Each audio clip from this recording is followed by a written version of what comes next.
Առաջարկում եմ տեղափոխվել Իսրայել, ավելի կոնկրետ Պետախ Տիկվա, կլսենք իսրայելահայեր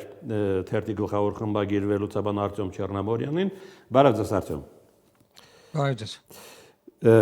Նորից ծրվում է իրադրությունը Մերձավոր Արևելքում, սիրիական դեպքեր, հիմա էլ Գազա։ Այո, ցավոք սրտի վերջին անգամ մեր մոտ հրթիռահարվել էր հունվարի վերջին եւ այժմ 3 երեկոյան ավարտվեց Եմենի հութիների կողմից տրված վերջնաժամկետը եւ այսինքն իսրայելյան հակաօդային պաշտպանությունը արդեն բերված է համար 1 մարտական, ուրեմն բարձրաստիճանի պատրաստվածության, որովհետեւ հութիները հայտարարել են, որ հնարավոր է հարվածել նաեւ Իսրայելին կապված Գազայի գոտում հումանիտար օգնության դադարեցման հետ կապված նաև եթե չբացեն ճանապարհը հումանիտար օգնության, այո, եթե չբացեն ճանապարհը, եթե լույսերը չմիացնեն, բայց փաստացի լույսերը անջատվել են Գազայի գոտում եւ նաեւ հումանիտար օգնություն այժմ չի մտնում Գազայի գոտի, չնայած պետք է փաստել, որ այս ընթացքում հազարավոր բեռնատարներ են մտել Գազայի գոտի, այնպես չէ որ այնտեղ հիմա սով է եւ այդ մի քանի օր ասենք բեռնատարների մուտքը դեպի Գազա արգելափակումը իհարկե սով չի առաջացնի այնտեղ, խնդիրն այն է, որ ողջ այդ հումանիտար օգնությունը ընկնում է Համասի գրոհայինների ձեռքը եւ Համասը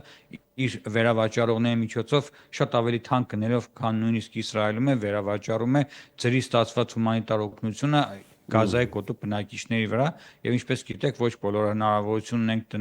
դրանք գնելու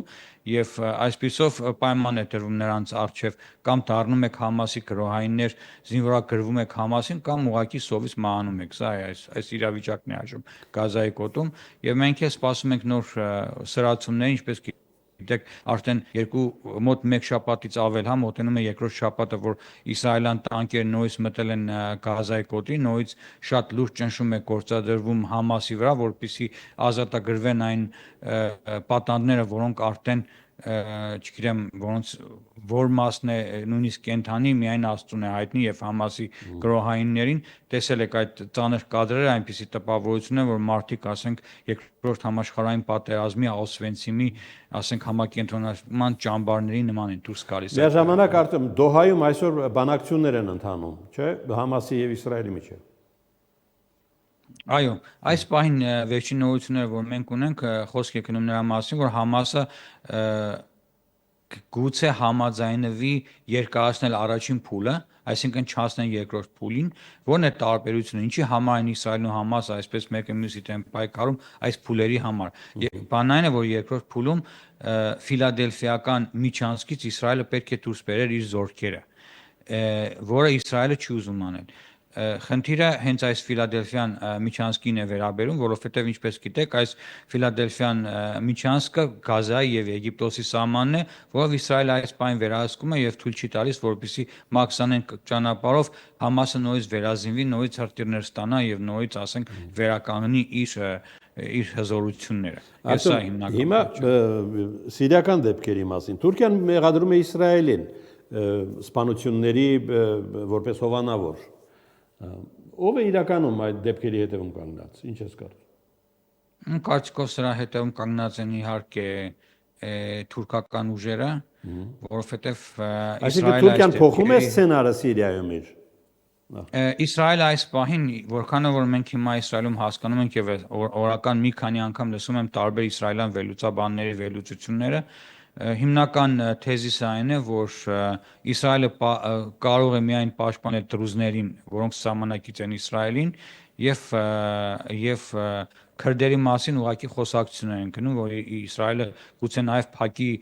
քրդերի այդ քրդաբնակ Իսրայելին հարակից շրջանների օդը միայն, այսինքն զուտ առճակատման իմ կարծիքով այս պահին Իսրայելը Թուրքիայի դեմ պատրաստ չէ գնալու, բայց միևնույն ժամանակ Իսրայելը շարունակում է Դամասկոսում եւ Սիրիայի մյուս շրջաններում հարվածներ հասցնել նախկին Ասադի ուրեմն բանակի զորամիավորումներին, այսինքն զինտեխնիկային հիմնականում հրթիռային պահեստներին եւ այսօր Ալ-Շարան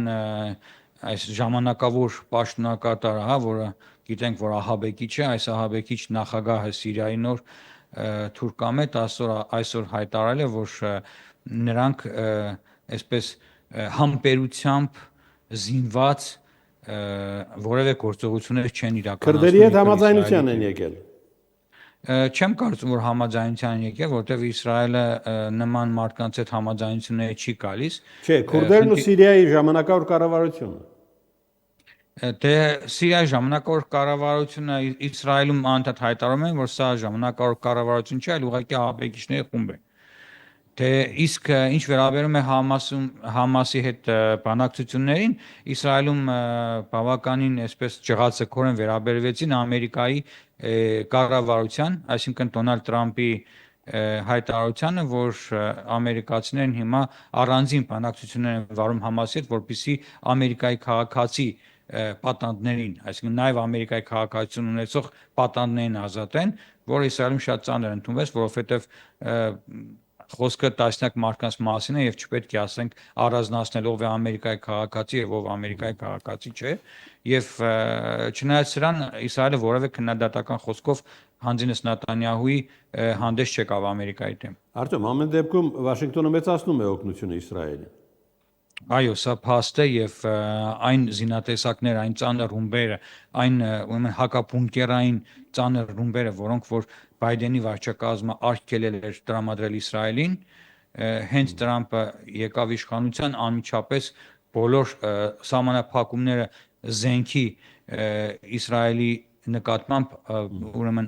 բացեց եւ Իսրայելը այժմ որևէ սահմանափակում, որևէ տեսակի զինատեսակ ստանալու Ամերիկայի Միացյալ Նահանգներից չունի։ Եվ այս ընթացքում նաեւ ցես կարևոր մեկ ինֆորմացիա ասեմ, որ տեղի ունեցան համատեղ զորավարժություններ ամերիկյան օդուժի եւ Իսրայելի օդուժի, որոնք միասին զորավարժությունների ընթացքում այս զորավարժություններին իդեպ մասնակցել են ամերիկյան B-52 ծանր ռմբակոծիչները եւ իհարկե օրակարգում Իրանի միջուկային ուրեմն օբյեկտների ռմբահարման տակտիկական աշխատանքներն էին։ Ենթադրում եմ Իսրայելում արդեն հասրել են համեմատել Բայդենի քաղաքականությունը Տրամպի քաղաքականության հետ։ Այո, համեմատել են, բայց այնպես չէ, որ Իսրայելում բոլորը այսպես ցնծությամբ, սկզբում էր շատ ցնծությամբ, երբ որ տեսան, ասենք, Բայդենի հետագա քայլը, այսինքն Բայդենից հետո Տրամպի հետագա քայլերը եւ իր մոտեցումները տարածաշրջանի հետ կապված մի փոքր այսպես վերապահումներ արդեն ժողովուրդ Իսրայելի ունի, իսկ ինչ վերաբերում է Իսրայելի քաղաքական էլիտային, իհարկե շատ բիբիի հետևորդներ, մենք նրանց բիբիսներ ենք այստեղ անվանում, ամենուր իրենց շուրթերին բիբի բառն է, որ տեսեք ինչ հզոր վարչապետ ունենք, որ Թրամպը որևէ երկրի ղեկավարի առանձին չընդունեց եւ առաջինը Նեթանյահուին ընդունեց։ Եվ պեյջերներն վեր ստացավ Թրամպը։ Այո։ Նեթանյահուին։ Հիմա գանք մեր կոնկրետ հարցերին, Արտյոմ, Երուսաղեմի հայկական ժառանգության շուրջ տեղի ունեցածից կա նոր տեղեկություն։ Ցավոք սրտի նոր տեղեկություն չկա, վերջին տեղեկությունը այն է, որ փետրվարի վերջին փետրվարի 24-ին տեղեր ունենալու դատարանի նիստը կապված հայկական հողերի եւ հայկական ունեցվածքի, ասենք, բանկային հաշիվների սառեցման եւ այլ նման թեմաներով եւ այս նիստը իբր եղանակային պատճառները վկայակոչելով տեղի չունեցավ։ Նու հավանաբար ինձ թվում է նաեւ կառավարության որոշակի այսպես կարծում եմ ներգործությունը կար այս գործընթացների վրա, որովհետև նամակով դիմել էին վարչապետին։ Այո, փետրվարի 20-ին Երուսաղեմի հայոց պատրիարքը դիմել էր Երուսաղեմի քաղաքապետարանի հակահայկական քաղաքականության հետ կապված Նեթանյահուին եւ խնդրել էր նորից վերսկսել աշխատանքներ այն հանձնաժողովի, որը ստեղծվել էր 2018 թվականին։ Ես ձեզ հիշեցնեմ, որ այս գործընթացը նոր չէ, որ սկսվել է 2017 թվականի դեկտեմբերին Իսրայելի Քնեսեթ բերվեց երկու օրինագիծ։ Առաջին օրինագիծը բոլոր քրիստոնեական հարանվանությունների առնոնահարկով գանձելներ, այսինքն ռետրոակտիվ կերպով հետին թվով 1948-ից հետո բոլոր հարկերի գանձում Արնոնայի, այս պատկերացեք Արևմտյան Երուսաղեմում, Արևելյան Երուսաղեմում եւ ընդհանրապես Իսրայելում որքան հողատարածքներ, ինչպիսի հողերի տերեր են, կալվածքների տերեր են քրիստոնեական եկեղեցիներ, լինեն լատին, հույն թե հայ։ Եվ երկրորդ օրինագիծը պետք է ստեղծվեր քնեսետում հատուկ հանձնաժողով, որը թույլտվություն էր տալու երրորդ կողմին քրիստոնեական հարանվանությունների վարձակալությամբ տրվող պայմանագրերին։ Պատկերացեք, ենթադրենք դուք մեկ բնակարան ունի, պատիարքանը բնակարանը ուզում է, ասենք, մի վարձակալից տա մյուս վարձակալին, վարձակալը մահացել է կամ տեղափոխվել է ուրիշ վայր, դրա համար պետք է քնեսետ դիմեն հատուկ հանձնաժողովին, որը պետք է տարիներով քններ, թե հայկական պատիարքանը այդ բնակարանը վարձակալությամբ տար, թե չտար։ Ամենայն դեպս սրա դեմ 2018 թվականի փետրվարի 20 ուրեմն 5-ին երեք հարանվանությունները որոշեցին պաշտոնապես փակել Սուրբ Հարության տաճարը եւ ողջ միջազգային հանրությունը քրիստոնեական աշխարհը այնպիսի ճնշում գործադրեց Բենյամին Նեթանյահուի վրա, որ ընդհանրապես Նեթանյահուի կառավարությունը 3 օր դիմացավ եւ փետրվարի 28-ին արդեն հայտարարվեց այս օրինագծերի սառեցման մասին, ստեղծվեց պետական հանձնաժողով, որ այն ժամանակ ղեկավարում էր Ցախի Անեգբին նախարար։ Եվ սրանով կարծես թե հարցը սարեցվեց, բայց խնդիրն այն է, որ 1860-ական թվականից ստատուս քվոյի ուրեմն քրիստոնեական եկեղեցիները հարանվանությունները ազատված են բոլոր տեսակի հարկերից եւ բրիտանական մանդատը Ես հենց դա եի ուզում հարցնել, այդ պարտքը ինչպես է ձևավորվել։ Այո, ես հիմա բացատրեմ։ Ուրեմն 1860-ական թվականից երբ որ կար այս մանդատից հետո գիտեք թուրքական Օսմանյան կայսրությանը հաջորդեց բրիտանական մանդատը եւ բրիտանացիները վերցրեցին եւ օրինականացրեցին այդ ստատուս քվոն որպես, ասենք, կառավարման մեթոդ, հա, կառավարման ձև, օրենք կոնկրետ հարանվանությունների համար, որոնց ազատեցին իհարկե բոլոր հարկերից։ Իսրայել պետության ստեղծումից հետո 1948 թվականին Իսրայել պետությունը եւս հիմք ընդունելով բրիտանական մանդատի օրենքներ շարունակեց այս գործառույթը եւ շարունակեց հարկերից ազատել բոլոր քրիստոնեական հարանվանությունները։ Բանն այն է, որ մեր քրիստոնեական հողերի վրա կան դպրոցներ, կան հոսպիտալներ, հա, ասենք բուժ հաստատություններ եւ բազմաթիվ այլ որոնք հարկերից ազատված են բոլորը։ Որոնք ծախսատար են եւ ասենք դրանց հարկելով վտանգի տակ է տրվում ողջ քրիստոնեական ուրեմն ունեցվածքը եւ ողջ քրիստոնեական ներկայությունը Սուրբ երկրում։ Եվ սրանից հետո ասենք հենց որ Նեթանյահուն եկավ իշխանության եւ հատկապես նրա կուսակցության անդամ Լիկուդի անդամներ, ասենք քաղաքապետերը, ինչպիսին է նախկին քաղաքապետ Նիր Բարկատը եւ այժմ էլ Մոշե Լեոնը, սկսեցին իրենց փորձեր անընդհատ քրիստոնեական եկեղեցիները հարկերով ուրեմն հարկեր մտցնել, հատկապես այս ծայրահեղ ծանր առնոնահարկը, որը շատ ծանր եւ բերք կլինի, ասենք, բոլոր հարանվանությունների վրա։ Հիմա անցյալ տարի պատերազմի ժամանակ ես մի քանի կարևոր նյութեր էլ ասեմ տեղեկություններ։ Անցյալ տարի այս պատերազմի ժամանակ եւս մեկ անգամ Երուսաղեմի քաղաքապետարանը փորձ արեց հենց պատերազմի թեժ ժամանակ, հա։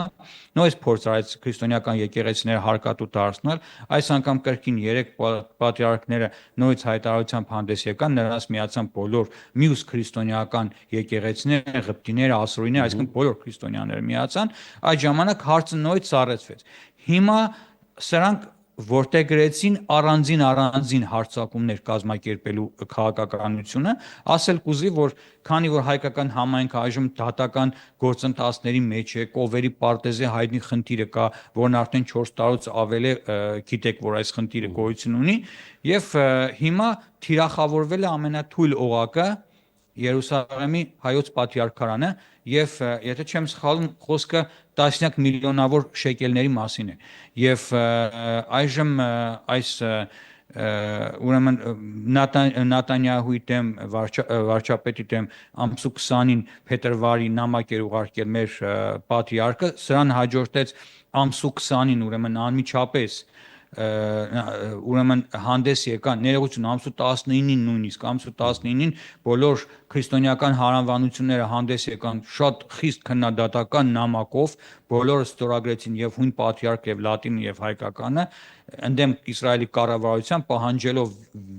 վերաքննել այս ապօրինի որոշումը եւ ազատել հայկական համայնքը նման ծանր հարկերից, իսկ սրան անմիջապես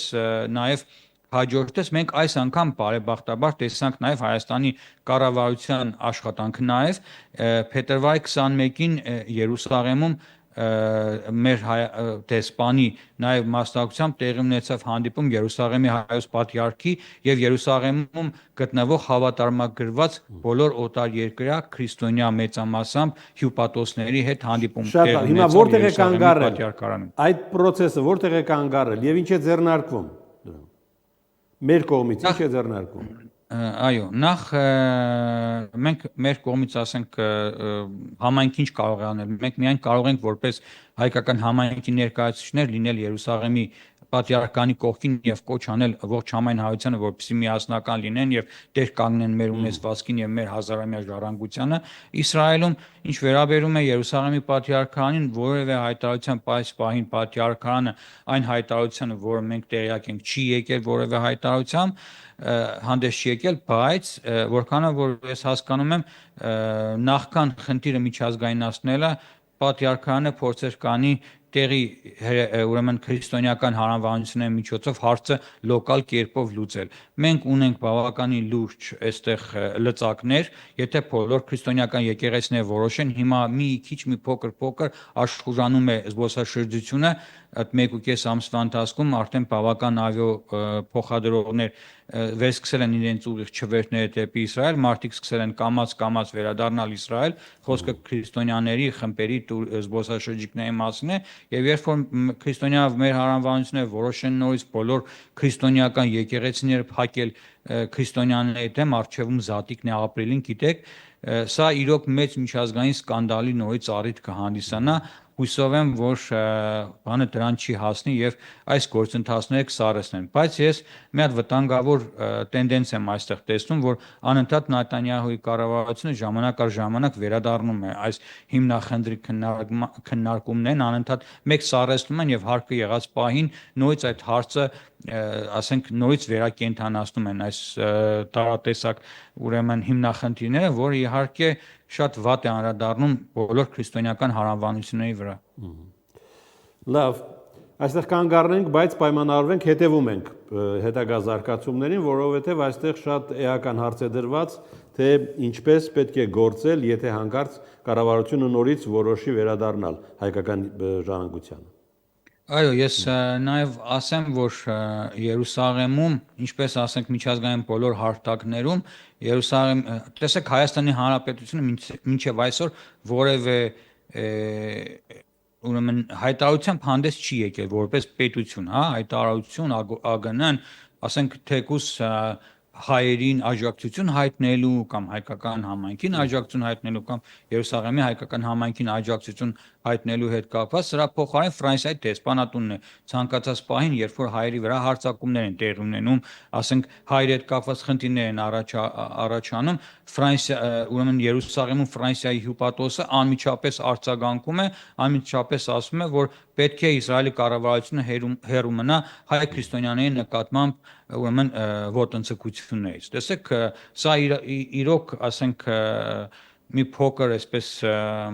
ոչ հաճելի է մեզ հայերիս համար, երբ որ ասենք ժառանգավորած վարժանի սաները բոլորը գրեթե Հայաստանի քաղաքացիներ են եւ մեր Հայաստանի կառավարությունը, երբ որ տեղի ունենում հարձակում ենթադրենք ժառանգավորների վրա, որևէ կերպ հանդես չի գալիս իր Հայաստանի քաղաքացուն պաշտպանելու գոնե, ասենք, որևէ հայտարարություն բաց չի թողնում, որևէ հարց չի բարձրացնում եւ ցավոք սրտի նույնիսկ